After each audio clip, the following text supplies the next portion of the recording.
Good afternoon. Again, my name is Charles Wells. This is next video in a continuing series on Alberta separation. Chuck chats, if you will.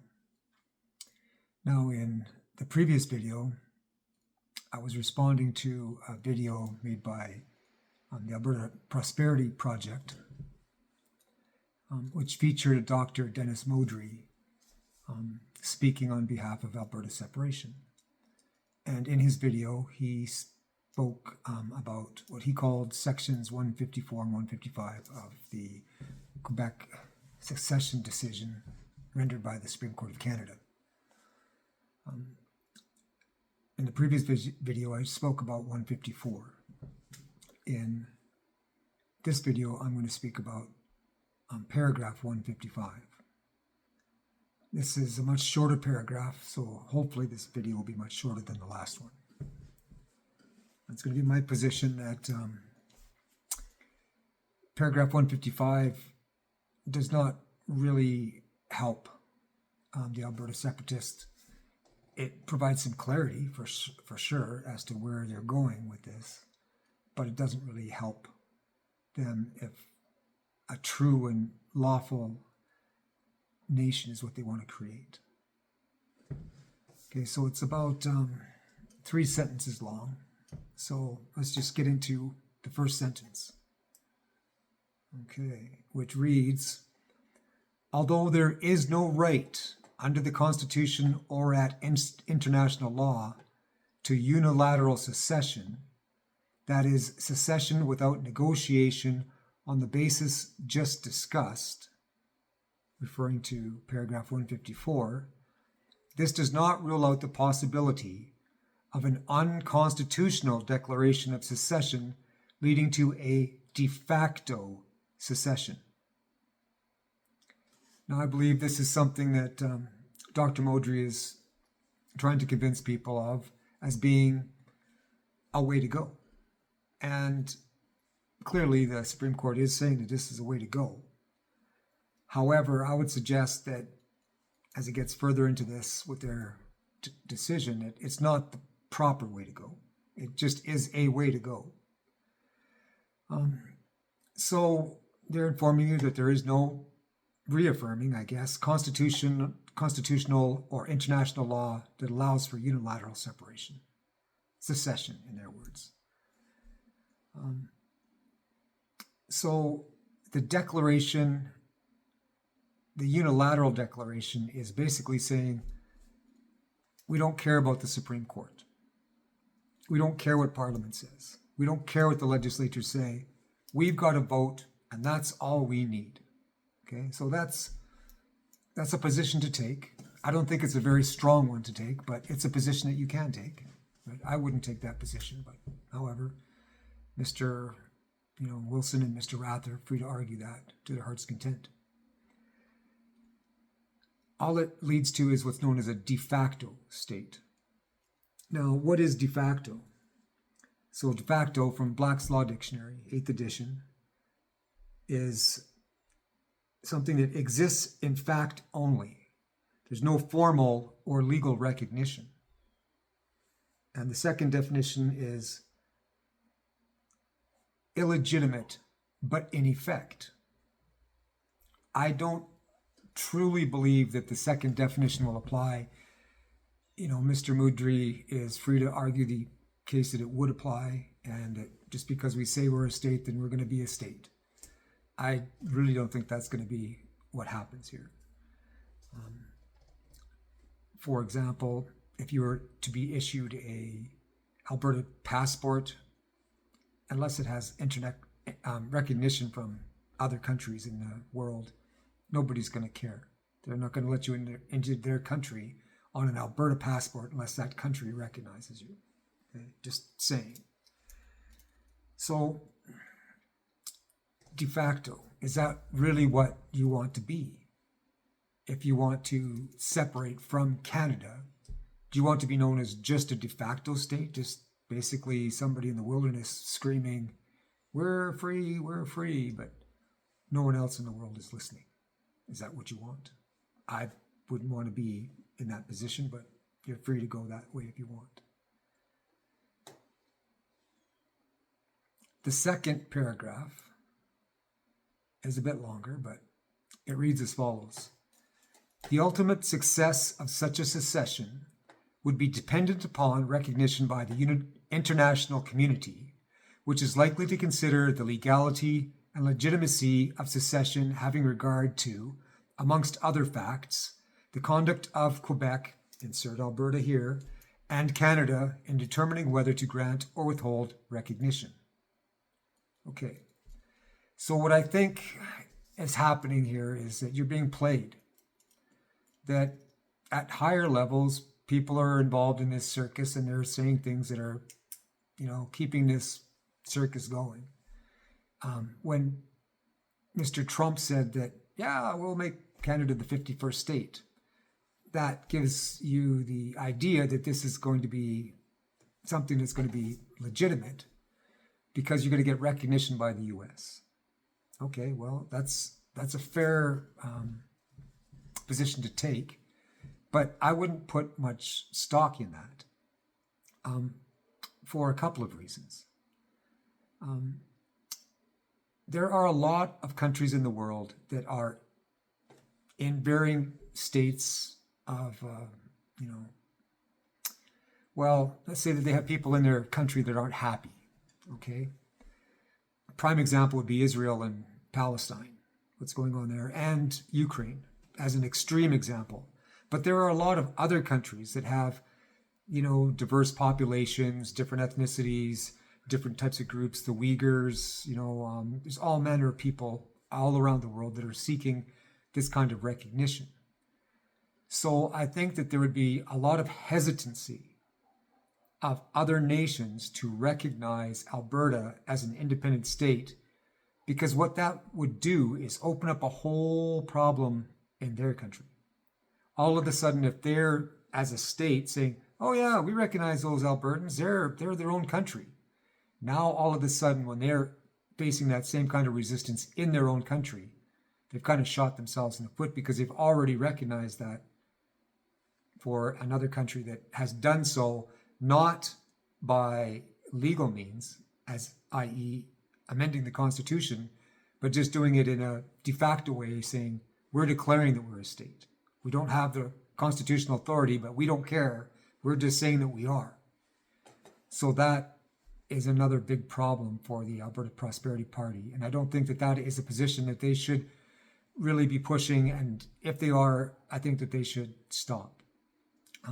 If people are, in my opinion, foolish enough to believe that being a de facto state is better than what you have now, I think you're in for a rude awakening in that regard.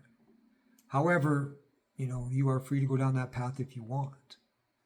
I just think it's a bad path to go down.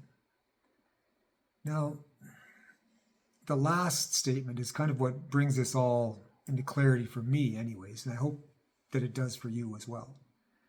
The last sentence in this paragraph of 155 says, such recognition, even if granted, would not, however, provide any retroactive justification for the act of secession, either under the Constitution of Canada or at international law. So this is something I've been fairly clear on from the beginning, is that it doesn't matter. Your referendum is, it's not unimportant. The referendum is an important thing. I'm not saying that it's not. But it doesn't have any force in law at all. And I think the Alberta Prosperity Project might be implying that it does. But clearly the Supreme Court of Canada is saying that it doesn't. That a unilateral declaration has no force or effect in terms of international or Canadian law. So at best, you're going to be, that rebel out there yelling into the wind saying, we're free, and the adults in the room are kind of going, that's cute. Sorry, it doesn't matter. You're still an Albertan under Confederation. Okay, it's not going to make any difference whatsoever. So, one of the things about this is that sure, the United States might give recognition to to Alberta. It's easy for a republic to do that because the U.S. is already fragmented in many ways, in the sense that it has 48 states that are contiguous, that are one body. And of course, Hawaii and Alaska are external, and they also have two territories. By the way, you might not know, but Puerto Rico is a U.S. territory, as is the U.S. Virgin Islands.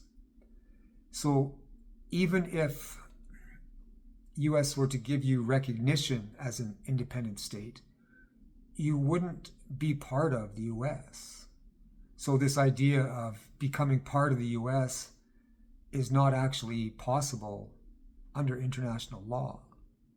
Okay, now, as an example, I would say look at Ukraine. Now, Ukraine is a very interesting situation and has a lot of parallels to what's happening with Alberta separation, I might add. Similarities in that Alberta and the Ukraine are almost identical in size, with the Ukraine being about 9% smaller than Alberta. Pre-war populations in the Ukraine were around 41 million. Now, that's very interesting to me because the population of all of Canada right now is around 41 million. So there's a lot of parallels here. Imagine for a moment if you took everyone in Canada and stuffed them into Alberta. Alberta would be less dense than Ukraine was before the war, because Alberta is 9% larger. So it would be, by, the math is mathing, right? Be less dense than the Ukraine. So just kind of wrap your heads around that when you talk about immigration and how it's affecting you. And it is affecting you all, but Alberta isn't a very populated place for its size. It's a very big province, larger than the country of Ukraine. Now, with that being said, what happened in Ukraine is not dissimilar to what's happening in Alberta right now. It's almost kind of a mirror image in one sense. In the Ukraine, there's a section of the Ukraine I'm going to call the Donbass, which is on the eastern side of Ukraine. If you took Alberta and turned it on its side, it would be kind of like Ukraine, without the sea, of course. But nevertheless, it is the eastern side of the Ukraine, which was seeking to leave from the western side, which is backwards from what Alberta separation is. So there was a lot of internal strife going on. There's even more divisions than I would say between Alberta and the rest of Canada, but that's my opinion. You might say that the divisions are very significant, and people are trying to push that narrative that the divisions are, significant, when I don't think that they really are all that different. Anywho, Quebec and Alberta would be maybe a better representation because Quebec has a separate language. They speak primarily French in Quebec. They do speak English. But Alberta, we speak primarily English, and some people here speak French. So there's a big diversity between Quebec and Alberta, as opposed to the rest of Canada and Alberta, just saying. So what happened in the Ukraine was that there was an internal civil war broke out. Like, we're talking about fighting, guns, mortars. People were dying before Russia started their special military operation. There was a lot of fighting going on. That's very serious stuff, and not something that I would want to see happen in Alberta at all, ever. Alberta has been a peaceful place for 158 years and counting. I'd like to see it stay that way. It's just my opinion. Now, the battle went back and forth, and Russia's on the peripheries, probably providing some, assistance in an informal way in the form of some light armor and weapons and, guns and that sort of thing, and probably some military training, logistics, that kind of thing. Special advisors, but not active forces, anything of that nature.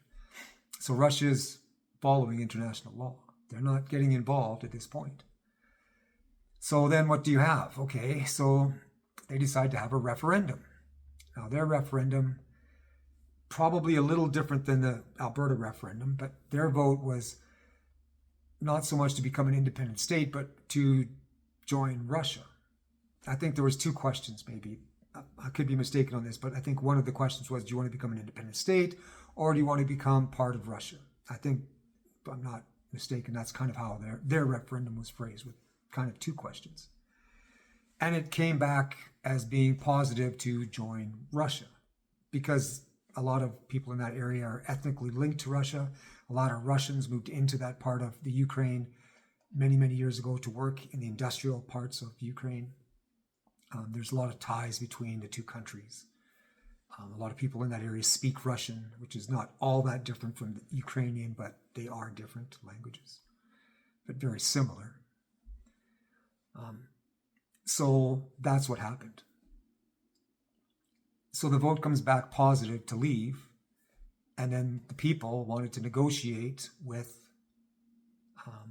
the central government, as I understand it, and they were rejected, pretty much flat out. They said no, which is not unsimilar to what will happen in the Canadian context. You'll get flat out rejected as well, in my opinion. That's what's going to happen, just saying. So they got rejected. So Russia is a very interesting case, because it appears as though Russia is following international law, that the UN hasn't come out and sanctioned Russia, and they haven't really said you're breaking international law, because they're not technically invading the Ukraine. They're doing what's called a special military operation. They're going under the auspices of trying to liberate a people who have made a declaration that they want to be part of, Russia, not necessarily their own independent country. They want to be part of Russia. So this is something for the people who are doing the Alberta separation question to keep in mind. Are you going to be framing your question as you want to become part of the U.S.? And I don't think that's where they're going. I think they're now focused on being an independent nation state. So that's fine. So there's a difference there. So now Russia has basically moved in and, for all intents and purposes, taken over the Donbass. They're very close to having all of that land. I'm not certain that they'll go beyond that. People seem to think that they're going all the way to London, whatever. It's an opinion. I don't think that that's actually going to happen, but whatever. They might go all the way up to the Dnieper, possibly, but I don't think that they're going to go all the way to Kiev. In my opinion, that the Donbass will become part of Russia, and that's what they've annexed, and that's in their constitution now, part of Russia. And they might create what's similar in between North and South Korea, a DMZ, demilitarized zone, with the Dnieper being a physical barrier and that land still remaining in Ukraine. But if you put any soldiers in there, they're getting killed. That's just the way it's going to be. So that's my opinion. Anywho, that's kind of how I see the similarities between the two. That without U.S. intervention, an invasion into Canada, and I don't think that they would ever do that, because Canada is an ally, and there's too many ties, to Britain with the U.S., that they would ever risk, something like that, simply to get a link between the mainland U.S. and Alaska, which is probably very appealing to Mr. Trump, to have a corridor in an emergency that he could just roll through to send troops to defend Alaska, if need be, without having to, ask Canada for permission. Okay? But I really don't think that will ever happen, but whatever. So what I'm getting at here is that, this vote is a very serious thing. It's not something to kid around about. There's ramifications for having a successful yes vote, even though it will not lead to a constitutional amendment, in my opinion. I just don't think that's in the cards. And I think the APP knows this, and that's why they're talking about this unilateral secession. Seems to be their mantra now, that they've come to the understanding, at least by now, that at best they could be a de facto or unlawful state that will get little to no recognition from the international community, with the possible exception of the US. What concerns me about this is if things go bad in the US, that they might take that positive referendum vote and use that as a reason under international law to invade Alberta in the same sense that Putin did in Ukraine. So I'm asking very seriously that people reconsider this idea of Alberta separation, even if it's just the exercise of having the vote. I mean, I know that you want to express your opinions, and that's great that you do, and I'm not suggesting that you shouldn't. I'm just suggesting that there are potentially ramifications for a yes vote that you might not have considered. Because in my opinion, Mr. Putin might be giving Mr. Trump a master class in how to gain some territory. Okay, just throwing that out there. I know you all want to be independent, be your own country and stuff, and that's kind of a fun exercise or a fun thing to think about. However, I believe that staying within the Confederation, the Dominion as it is a much better option in the long run for everybody involved. I'm the creator of something called The Remedy, which I've spoken to Chris Scott about. When I talk to Chris about it, to bring it down to a level that people can understand, I talk about traffic safety matters first, because it's easy for people to wrap their head around traffic tickets. Everybody gets them. They understand traffic tickets, right? When I'm talking about constitutional stuff, it's, people's eyes glaze over and they stop listening to me. Just say it. It's not their thing, right? But the remedy is a very powerful tool, in my opinion. It doesn't just apply to traffic tickets. Like, I don't get any traffic tickets. If I got a traffic ticket, I just get warnings now. If I get pulled over, an officer will give me a warning. I won't get a ticket anymore because I'm so good with what I do. However, it has ramifications beyond just the Alberta Traffic Safety Act. Okay, it applies to everything. The Municipal Government Act, it applies to the Criminal Code, every single statute that's out there. So what I'm suggesting is that there is another way to get what you want. Okay, now that's through the remedy. Ironically, what was it? I was going to say, I think in paragraph 102 of the Secession Act, maybe I should do a separate video on that because I'm not totally prepared to go back to that, but what the heck, let's do it.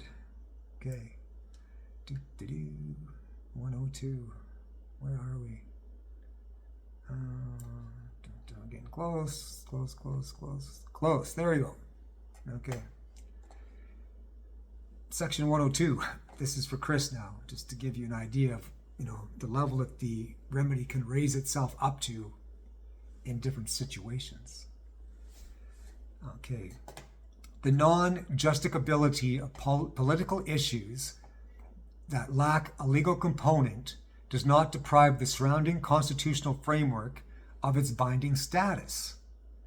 Nor does this mean that constitutional obligations could breach without incurring serious legal repercussions. Again, this is from the Quebec secession decision by the Supreme Court of Canada at paragraph 102. Now, this is the important part. Where there are legal rights, there are remedies, Chris. The Supreme Court has said, where there are legal rights, there are remedies. Okay? That's what the remedy is based upon, essentially.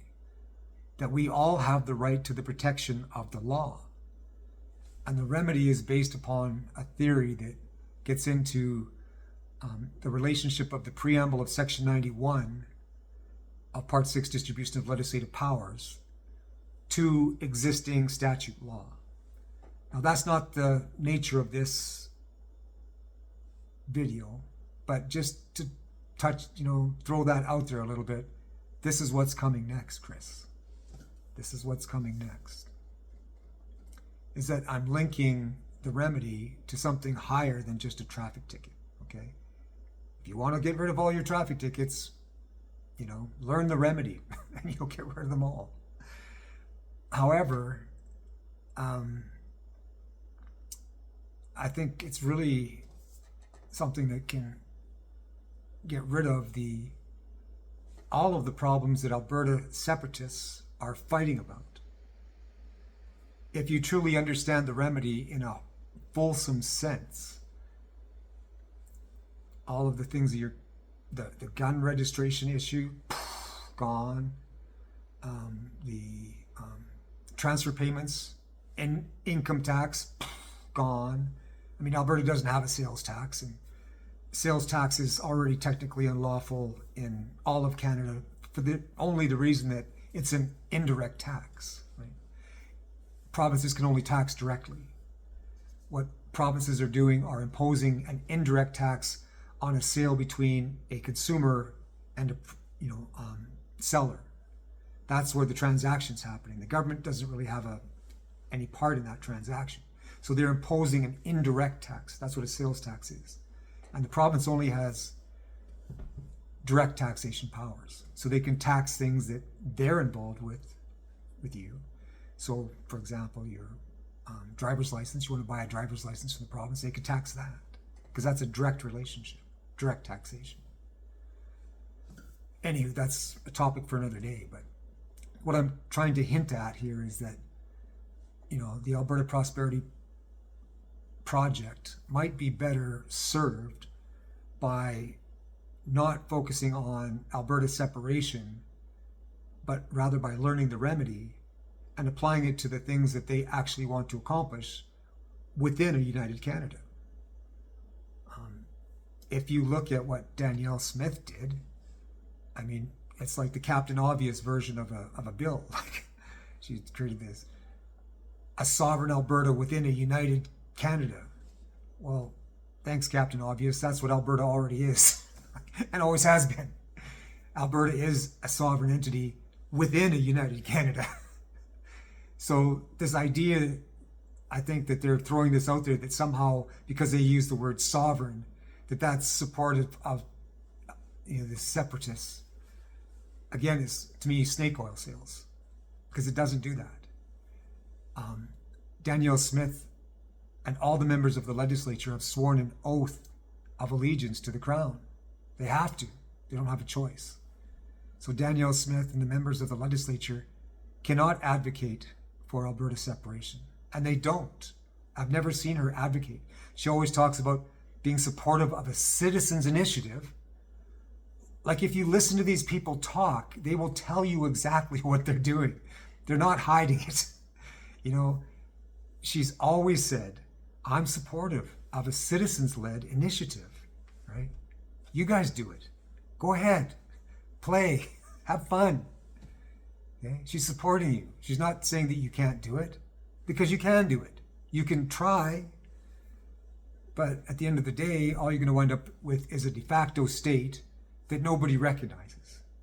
And I think that is A, waste of your time, and B, definitely a waste of your money. So, be efficient, don't waste your time. Be frugal, don't waste your time. And stay in Canada, learn the remedy, stop the gun ban, stop transfer payments by using the fact that income tax is unlawful. Point of fact, Canada was created in July 1st, 1867 without income tax. Wrap your head around that.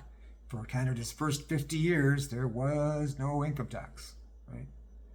Then it was unlawfully enacted by King George V in a manner that's inconsistent with blah, blah, blah, blah, right? The remedy. So, I've just suggested to Chris, that maybe take a second look at what I'm saying. I know you disregarded it in the beginning, and I understand because it's a lot to take in, at first. And it's my bad because I've been studying it for so long that I understand it at what I consider to be a very high level. And sometimes I forget how long it took me to get to where I'm at today. I just didn't wake up one day and understand all of this stuff. It took a great deal of study, a great deal of reading, many Supreme Court cases, many law books, many the Constitution numerous times. I had to read it over. I don't know how many times I've read the Constitution from front to back, but more than one for sure. So when I come at this, I say it with some, in my opinion, authority, because I've done a lot of, book work, not YouTube videos or Facebook posts, that kind of stuff, like legitimate, what I would call scholastic research, to support my case. Because at the end of the day, I wrote it for selfish reasons, to protect myself, but also with the Supreme Court in mind, that what kind of evidence would they expect to have presented to them? I mean, at the end of the day, I'm not really concerned with what your opinions are, although I like to hear them, don't get me wrong, because my friend Shell, who's out there, we have great conversations, and she talks about things that I find very interesting, and she's pointed me in directions that have helped me in my researches. So I do want to listen to you all. I do. And I appreciate your feedback on all this stuff. But at the end of the day, I feel very confident in my position. And so I'll take on any, Jeffrey Rath or, Keith Wilson. They don't intimidate me at all. Not worried about them at all. So, anywho, with that, I'm going to leave it at that for today. This is the end of the breakdown of paragraph 155 of the Quebec secession decision by the Supreme Court of Canada. And look forward to presenting to you. My next one will probably be on the Clarity Act. So stay tuned for that one. Bye for now.